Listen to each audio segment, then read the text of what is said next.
The first thing the audience see is the production company logo fade in. The production company essentially helps to create the film.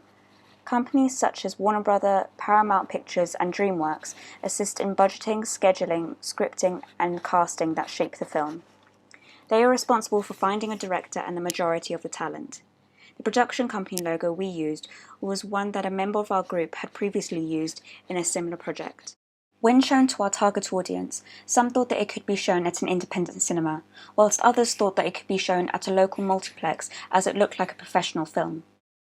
Those that said this film could be seen in a multiplex cinema and could be produced by major US studios said this because there was appropriate music, credits, lighting, cinematography, and editing used to shape what looks like a thriller film. These were used effectively to build tension and create mystery, which all successful thriller films have done in the past, such as Now You See Me, Non-Stop, and the Hunger Games films.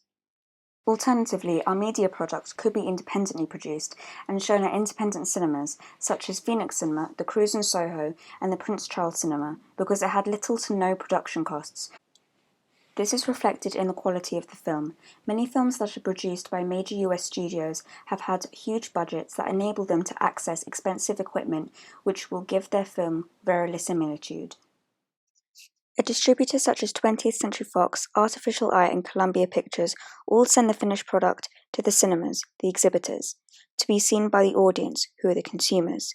Distributors decide where and when the film will be shown and help promote the film, i.e. to market it. Choosing a national distribution company that deals with independent films such as Studio Canal, Sony Pictures, or Vertigo Films would most suit us. This is because they handle many low-budget films and know techniques in which to best distribute them and the scale of the distribution, i.e. how many cinemas the film will be shown at. In terms of obtaining a budget for the film, this will most likely come from online ventures such as Kickstarter or Indiegogo. This technique was used by filmmakers such as Brown when raising funds for his movie 16. These websites allow your target audience to see, for example, your film trailer or a teaser, and donate money in order for the film to go into its production stage. In return, they are given incentives such as film tickets, movie posters, a copy of the finished product, or other merchandise.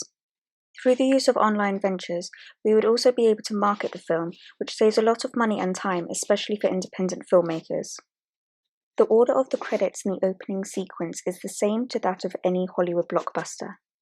They appear in the order production company, director, distribution company, film title, actors, producers, executive producers, casting, music, and so on. Traditionally, films will have more than 20 credits for the opening sequence.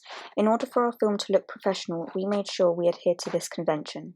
A real film title that is comparative to our own opening is Mark Romanik's 1 Hour Photo, released in 2002 and starring Robin Williams. The actual title links with the concept of our own film opening, where there are hundreds of photos pinned to the wall as the antagonist is seen assembling them. The narrative of the film is very similar. This film is about an employee of a 1-hour photo lab that becomes obsessed with a young suburban family and collects hundreds of photos of them that he develops himself to fill the otherwise empty and plain space he occupies. This film is distributed and produced by Fox Searchlight Pictures. Credits appear to look like developed photoreels. The production company and distributors are the first of the titles to be seen, the fourth being the film title. After this, there are no more credits within the first 2 minutes of the film, nor is there anything on screen until 1 minute 9 seconds in the opening, where a stationary, eerie-looking machine appears with a loud, suspenseful soundtrack. This is played to add mystery and raise the tension, which is similar to the soundtrack of our own piece. A major difference between the two film openings is that Robin Williams' character is revealed to the audience, challenging the convention of a thriller film.